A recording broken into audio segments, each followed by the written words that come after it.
বন্ধুগণ, আজ আপনাদের সামনে গুরুত্বপূর্ণ একটি বিষয় নিয়ে উপস্থিত হয়েছি।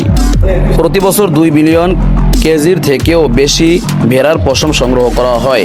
এই বিপুল পরিমাণ পশম আসে সারা বিশ্বের কোটি কোটি ভেড়ার শরীর থেকে, যা এক বিশাল প্রাকৃতিক সম্পদ। কিন্তু কেন জানেন এই বিপুল পরিমাণ পশম সংগ্রহ করা হয়?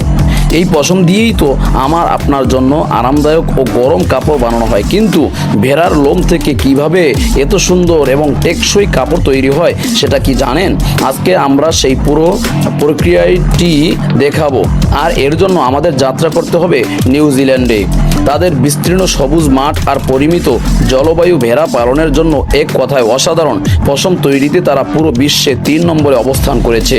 প্রথমেই জানতে হবে ভেড়ার শরীর থেকে পশম কাটার জটিল অথচ নিপুণ কাজটা কিভাবে হয়। শুরুতে ভেড়াগুলোকে অত্যন্ত দক্ষতার সাথে একটি নির্দিষ্ট জায়গায় জড়ো করা হয়। ভেড়াদের সম্মিলিত ডাকে চারিদিক মুখরিত হয়ে ওঠে। তারপর অভিজ্ঞ কর্মীরা তাদের শরীরটা ভালোভাবে পরীক্ষা করে দেখেন পশমের রং, দৈর্ঘ্য আর মান কেমন। এরপর আসে পশম কাটার বিশেষ প্রশিক্ষণপ্রাপ্ত লোক, যাদেরকে বলা হয় শিয়ারার। এরা খুব সাবধানে এবং দ্রুততার সাথে ইলেকট্রিক মেশিনের সাহায্যে পশম কাটেন, যাতে ভেড়াদের গায়ে কোনো রকম ব্যথা না লাগে বা চামড়া না কাটে। একজন ভালো এবং দক্ষ শিয়ারার দিনে 250টারও বেশি ভেড়ার পশম কাটতে পারেন।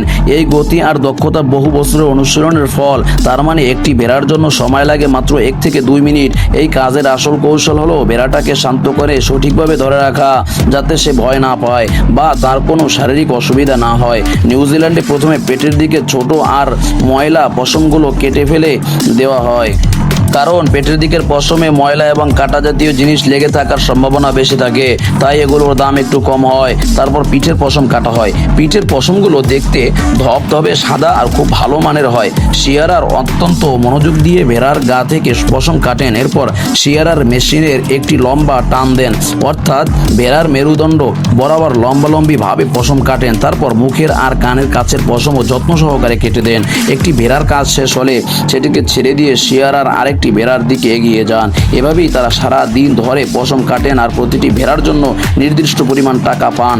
পশম কাটার পর সেটাকে একটা বড় টেবিলের উপর বিছিয়ে সাবধানে পরীক্ষা করা হয় এবং খারাপ অংশগুলো বেছে ফেলে দেওয়া হয়। এরপর ভালো পশমগুলো গোল করে একটি বান্ডিল তৈরির জন্য প্রস্তুত করা হয়। পশম কাটার পর ভেড়াগুলো যেন এক নতুন জীবন পায়। গরমের জন্য তারা বেশ হালকা এবং স্বস্তি বোধ করে। এরপর এই পশমের বান্ডিলগুলো যায় পরিষ্কার করার কারখানায়, যেখানে শুরু হয় আসল রূপান্তরের প্রক্রিয়া। কারখানায় পশমের বান্ডিল খুলে একটা বড় মেশিনে দেওয়া হয়। এই প্রক্রিয়াটি বলা হয় উইলোয়িং, যা পশমের প্রথম ধাপের ময়লা দূর করে। এই মেশিন পশমগুলোকে ঝেড়ে নরম করে দেয়, যাতে ধুলোবালি এবং ছোটোখাটো ময়লা সব বেরিয়ে যায়। এতে পশম ধোয়ার সময় পানিও কম লাগে, তাই উৎপাদন খরচও কিছুটা বাঁচে। এরপর পশম যায় খোলামেলা করার মেশিনে।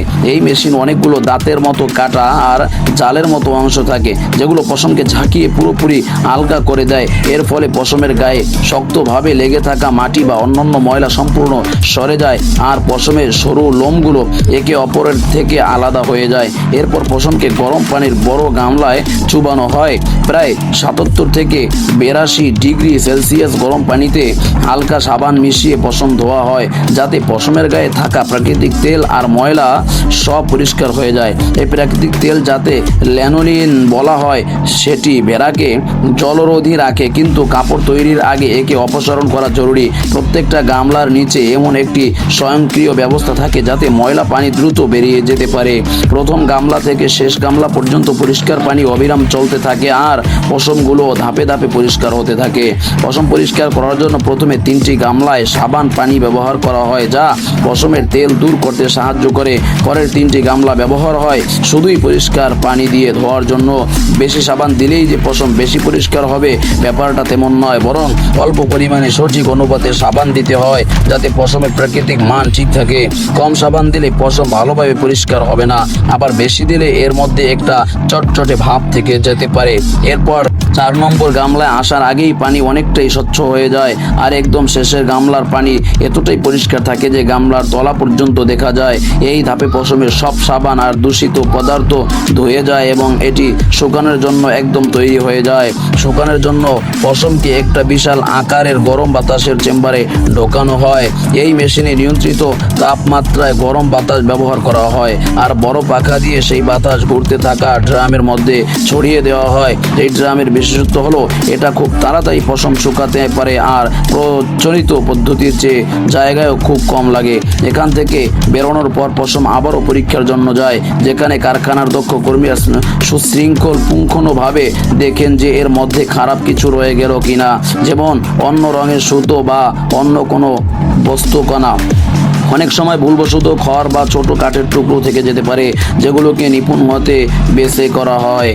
এগুলো পেলে সেগুলো তারা সরিয়ে দেন। তারপর পশমকে ধুলো ঝাড়ার মেশিনে দেওয়া হয়, যাতে বাকি সূক্ষ্ম ধুলোগুলো বেরিয়ে যায়। প্রথমে পশম যেমন বড় আগোছালো বান্ডিলের মতো ছিল, সেটা এখন পরিষ্কার ধবধবে সাদা হয়ে পরের কাজের জন্য সম্পূর্ণ প্রস্তুত। এই ধাপে পশমের ওজন মাপা হয়, আর এর মধ্যে আর্দ্রতা বা তেলের পরিমাণ কতটা আছে তা পরীক্ষা করে দেখা হয়, যাতে পশমের মান একদম সঠিক থাকে। তারপর এগুলোকে চাপ দিয়ে বড় বড় গাঁটটিতে প্যাকিং করে সরাসরি গুদামে পাঠিয়ে দেওয়া হয়। সেখান থেকে এগুলো যায় কাপড় তৈরির কারখানায়। কাপড় তৈরির কারখানায় পশম বাছাই করার কাজ আবার শুরু হয়। সেখানে পশমের বান্ডিলগুলো খুব আলাদা করা হয়, আর কোনো ধরনের কাজের জন্য কতটা পশম লাগবে সেটাও মাপা হয়। এরপর প্রয়োজন মতো আলাদা আলাদা ধরনের পশম একসাথে মেশানো হয়। এরপর পশমকে আঁচড়ানো হয়। এই পদ্ধতিকে বলে কার্টিং। এর জন্য পশমকে সারি সারি লোহার ব্রাশের উপর দিয়ে ঘোরানো হয়, যাতে পশমের আঁশগুলো সোজা এবং সমান্তরাল হয়ে যায়। এটি কেবল আঁশগুলোকে সোজা করে না, বরং সেগুলোকে একটি অভিন্ন নরম আন্তরে পরিণত করে, যা সুতো কাটার জন্য প্রস্তুত। তারপর সেই আঁচড়ানো পশম থেকে সরু ফালি তৈরি করা। এই সরু ফালিগুলো চরকায় যায়, আর সেখানে সেগুলোকে একসাথে পেঁচিয়ে পাকানো হয়, যাতে টেকসই সুতো তৈরি হয়। কিন্তু এই সুতো দিয়ে কাপড় বানানোর আগে একটাকে ভালো করে গুটিয়ে নিতে হয়। এরপর আসে কাপড় বোনার পালা। কাপড় বোনার সময় সুতো দুই দিকে সাজানো হয়, একটি লম্বালম্বি অন্যটি আড়াআড়ি। লম্বালম্বি সুতোগুলোকে বলে টানা, আর আড়াআড়ি সুতোগুলোকে বলে পরে। টানা কাপড়কে ধরে রেখে আর পোরেন দিয়ে কাপড়ের ডিজাইন তৈরি হয়। বলা যেতে পারে টানা হলে কাপড়ের কঙ্কাল, আর পোরেন হলো তার উপরের নকশা ও মাংস। টানা শুধু কাপড়টাকে শক্তই করে না, এটি দিয়ে নানান রঙের ডিজাইনও করা হয়। টানা তৈরি হয়ে গেলে সেটাকে তাতে বানানো হয়। প্রত্যেকটা টানা শুধু একটি ছোট্ট ছিদ্রের মধ্য দিয়ে যায়, আর সেই ছিদ্রগুলো একটি নির্দিষ্ট ছন্দে ওঠানামা করে পোরেনের সুতোর জন্য জায়গা করে দেয়। নতুন ডিজাইনের কাপড় বোনার সময় এই কাজটি হাতে করতে হয়, আর তা প্রস্তুত করতে প্রায় 2 দিন পর্যন্ত সময় লেগে যায়। তাতে টানা আর পোরেন একসাথে জুড়ে গিয়ে ধীরে ধীরে সুন্দর কাপড় তৈরি করে। এরপর কাপড়টাকে ভালো করে পরীক্ষা করা হয়, যাতে কোনো ভুল বা খুঁত না থাকে। যদি কাপড়ের মধ্যে কোনো ছোটোখাটো খুঁত, যেমন ছেঁড়া ছুতো বা গিট থাকে, তাহলে সেটা কাঁচি বা চিমটা দিয়ে অত্যন্ত যত্ন সহকারে ঠিক করা হয়, যাতে কাপড়ের চূড়ান্ত মান ভালো থাকে। যদি কাপড়ের শেষে ঝালার রাখার দরকার হয়, তাহলে কিছু সুতো না বুনে ঝুলিয়ে রাখা হয়। তারপর সেই সুতোগুলোকে একসাথে সুন্দর করে পেঁচানো হয়, আর একটা আলাদা সুতো দিয়ে শক্ত করে বাঁধা হয়। এরপর কাপড় ধুলে ঝালরগুলো সুন্দরভাবে বিন্যস্ত হয়ে ঝুলতে থাকে। এরপরের কাজ হলো কাপড়টাকে একটু সংকুচিত করে নেওয়া। কাপড় শিল্পের ভাষায় এই প্রক্রিয়াকে ফ্লিং বলা হয়। এর জন্য কাপড়টাকে গরম পানিতে ভিজিয়ে নিয়ন্ত্রিতভাবে নাড়ানো হয়। এতে কাপড়ের সুতোগুলো আরও ঘন এবং নিবিড় হয়ে যায়, আর কাপড়টা আরও বেশি উষ্ণ এবং নরম হয়। এই সময় কাপড়টাকে ভালো করে ধুয়ে নরম করা হয়। পোকামাকড় যাতে কাপড়ের ক্ষতি না করতে পারে, তার জন্য কিছু কেমিক্যালও ব্যবহার করা হয়। আর কিছু কাপড় তো এমনভাবে তৈরি হয় যেগুলোকে ওয়াশিং মেশিনেও কাচা হয়। এক রাঙা চাদরের জন্য কাপড় বোনার পরেই রং করা হয়, যাতে ক্রেতারা সবাই নিজের পছন্দের রং বেছে নিতে পারে। সর্বশেষ তৈরি কাপড় যা সেলাই করা কারখানা। এখানে কাপড় কেটে চাদর, স্কার্ফ বা অন্য প্রয়োজনীয় জিনিস বানানো হয়। প্রত্যেকটা জিনিসের ধরনগুলো সেলাই করে সুন্দর ফিনিশিং দেওয়া হয়, আর তাতে ব্র্যান্ডের লেবেল লাগানো হয়। সব কিছু ঠিক আছে কিনা তা শেষবারের মতো পরীক্ষা করার পর একটি নিখুঁত পশমের কাপড় মানুষের আরাম আর সৌন্দর্য দেহার জন্য একদম তৈরি হয়ে যায়।